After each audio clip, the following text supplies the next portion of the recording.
Hi, welcome back. If you tuned into my very last video with instructor survival tips, you are in for a treat today. Today's topic is going to be transitioning from the salon chair to being an educator. But first, if you're new to my channel, let me introduce myself. My name is Serena Fajalubi. I have been an educator for 12 plus years. I've taught in various programs in different phases, and I am here as your beauty educator coach. I'm here to support you, I'm here to encourage you, and give you the necessary tools that you need to help your transition from being a stylist to an educator run a lot more smoothly. So, let's get started for our topic today. The topic at hand is going to be transitioning from being a salon stylist to being an educator. I will tell you, it's not an easy transition. You wake up one day and you desire for more. You tell yourself, I no longer want to stand behind the chair, long hours, long days, and you just feel the call that there's something more. Well, you start thinking, what can I do with all of this wisdom that I've accrued over the years? And your thought is, I can teach. Well, congratulations if that is where your thought process is. What I'm here to do is to help you cultivate that. So, let's talk about it. I have a couple points that I want to discuss today to help your transition go as smoothly as possible.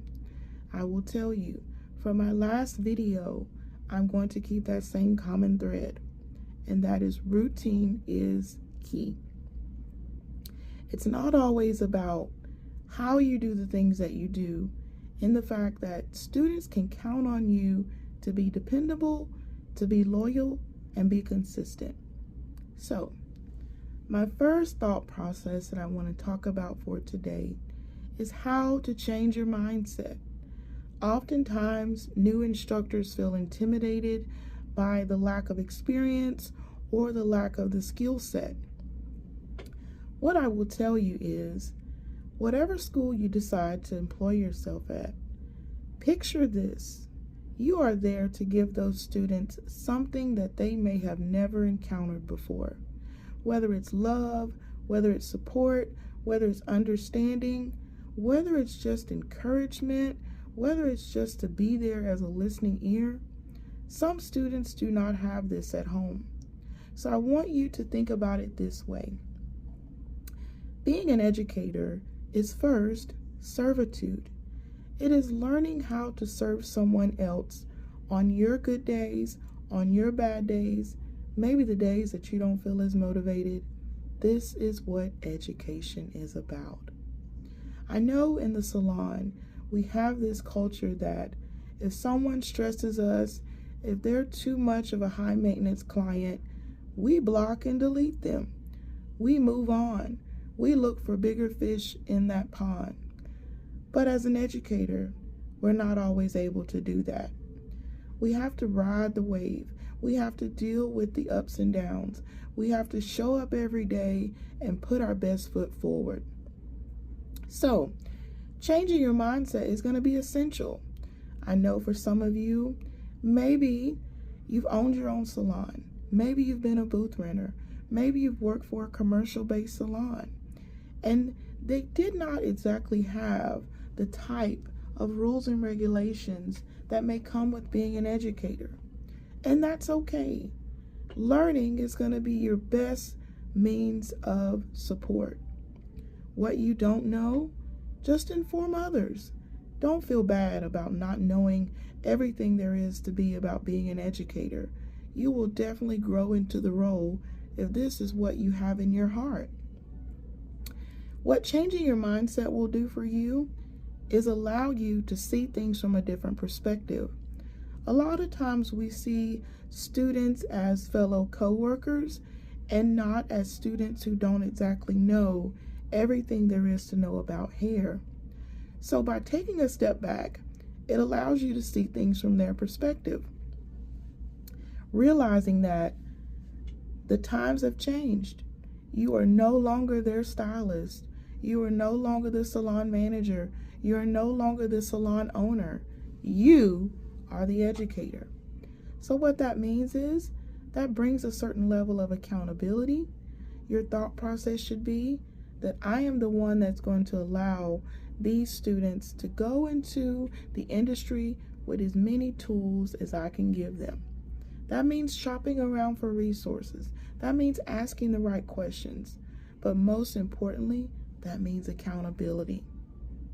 When you start your first job and you discuss with your manager what is your schedule, that schedule tells you a lot about what they expect from you.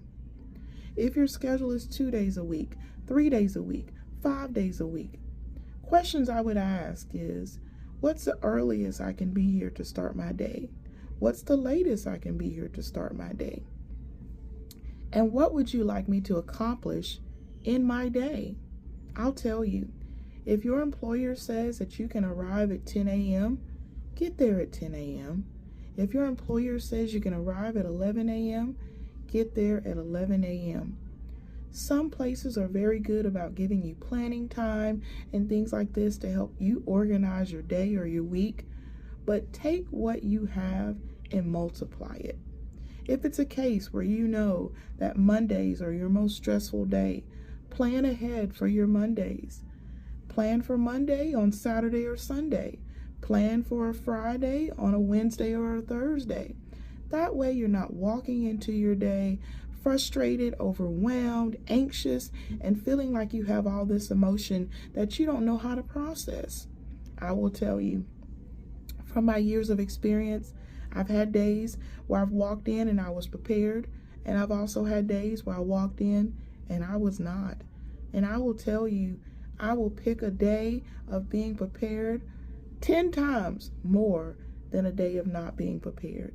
So remember, you are the educator. You set the precedent for your day. If you want your day to flow as smoothly as possible, that begins with you. How much time do you put into planning your lessons? How much time do you put into getting to know where your students are or what you're going to plan for them to work on for that day? That goes back to, where's your heart? Where's your passion? Where's your motivation? Remembering your why. The next point I want to talk about is setting yourself up for success. A lot of times, if you're coming in behind a previous instructor and there's been other rules and regulations and things that have happened before you taking that job, remember, when you come in, it starts and ends with you. So, what I mean by set yourself up for success is having the thought that routine is key. It will help you know that at the end of the day, even if you're coming into students who had someone before you, the more you work your routine, the more you build that trust, you build that rapport with them, the confidence in you will come. The confidence that you have in yourself will come. Now, you can come into a scenario multiple ways. I've met some new instructors who came in to be nice to everybody, to being the drill sergeant, to being the one that's trying to be everybody's friend. And I will tell you, think about it this way. Every group that you teach is going to be different. So what may have worked for one group may not work for another.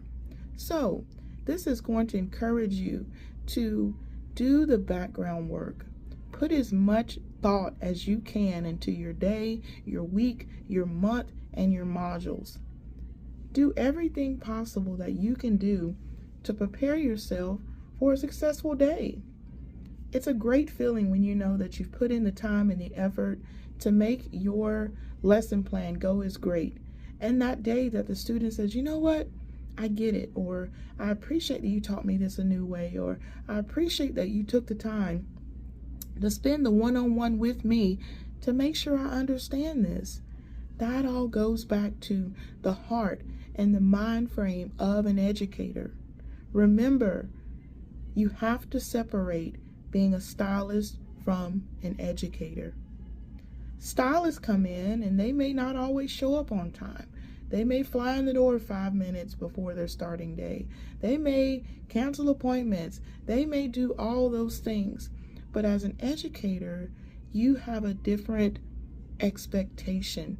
You have a different upholding to upkeep.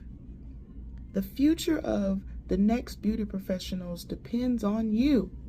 So that means you have to be consistent. Our third point is riding the wave. Coming into a new environment or an environment where someone taught before you can bring a lot of intimidation or discouragement. Don't be discouraged. Everybody has to start somewhere. The more you're consistent, the more you stick with your routine, the more you build the confidence, you'll find yourself constantly riding that wave.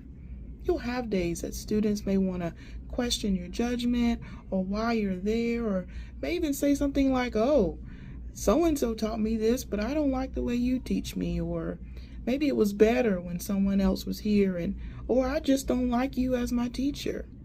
Just know, those students that you have will not always be in your classroom, and that the best way to build consistency is one student at a time. So yeah, maybe your first couple weeks were not the greatest, but go back and reflect and think about what this is teaching me. What can I use to grow from this? I want to leave you with a thought for today. Think back to your days in beauty school. What did you want an educator to show you? What did you need while you were in beauty school? Now think of this. You have the opportunity to be that for another student. Take that with you as you go into your day. Remember why you're doing this, and think about it this way. Routine is key. You will get better as you go, and be encouraged in the fact that you stepped out. This is going to end my video for today. Again, I am your beauty educator support. I am here to coach you along and see you through this journey. Follow me for more videos. If you would like to see more content, like and subscribe. Thank you so much for joining today, and have a great day.